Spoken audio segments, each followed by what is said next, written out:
Well, Dr. Jordan Peterson is in trouble again. The famous psychologist has been called in by the College of Psychologists in Ontario for reprogramming because he's been speaking out loud. Nothing to do with clients or patients. He's been talking about the stupid things that go on in society for which he is famous and saying this is really bad. Well, Howard Levitt is an employment labor lawyer and a smart guy with his own firm, Levitt Cheques, and he joins me right now.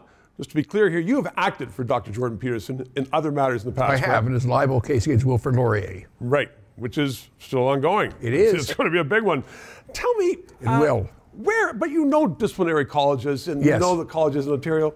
How do they get off saying, this has nothing to do with a patient or your care, but we don't like your views. Come in here, we're going to reprogram you. Well, they don't, which is why a court is going to wreak wrath upon them when they ever get there unless they have the good sense to withdraw the charges. Because they shouldn't. It's got to have something to do with his practice as a psychologist. And it doesn't. Now, they could say it brings the profession disrepute, but it's got to have some relationship to his role as a psychologist, not as a political figure. So then, Howard, and you deal with these issues every day. You have for many, many years.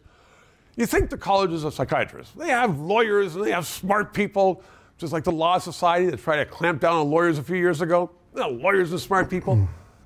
What's going on in our society that these really smart people, institutions, are doing stupid things? Well, maybe they're being influenced by their political masters. Maybe. Do you think Premier Ford is up to this? No, I don't think he is. But a lot of them have associations, presumably with the Liberal Party. That's generally who tends to be the psychologists. And maybe they're friendly with.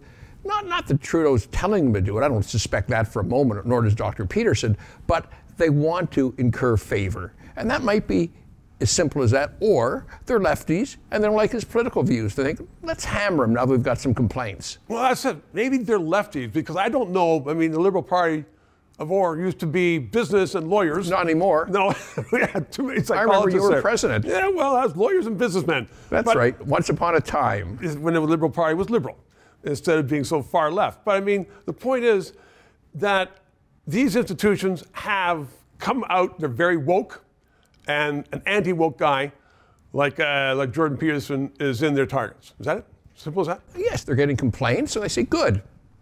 We want to hammer Peterson. And by the way, they're people. They're jealous. He is more successful than the rest of the lot of them put together, probably by 5 times. And they don't like the fact he's so public as a psychologist. So here's their chance to get him. They got a complaint. Let's grab it and run with it. I mean, it's fantastic that they think they can do it. It doesn't make any sense otherwise. Look, it just doesn't make any sense. It's nothing to do with his practice. He hasn't practiced over 5 years as a psychologist. Right. So what's it really about? It's obviously political. Political and power. Yes. Howard Levitt. Good observations. Thanks very much. 3 minutes. Please stay tuned to keep informed about the latest policy issues. We all need to sharpen our game, because if we don't, we could end up with another Justin Trudeau government, and we don't want that. So please subscribe, tell your friends about the show, and if you can, PayPal, because that guy behind there, he wants to get paid. He does a very good job.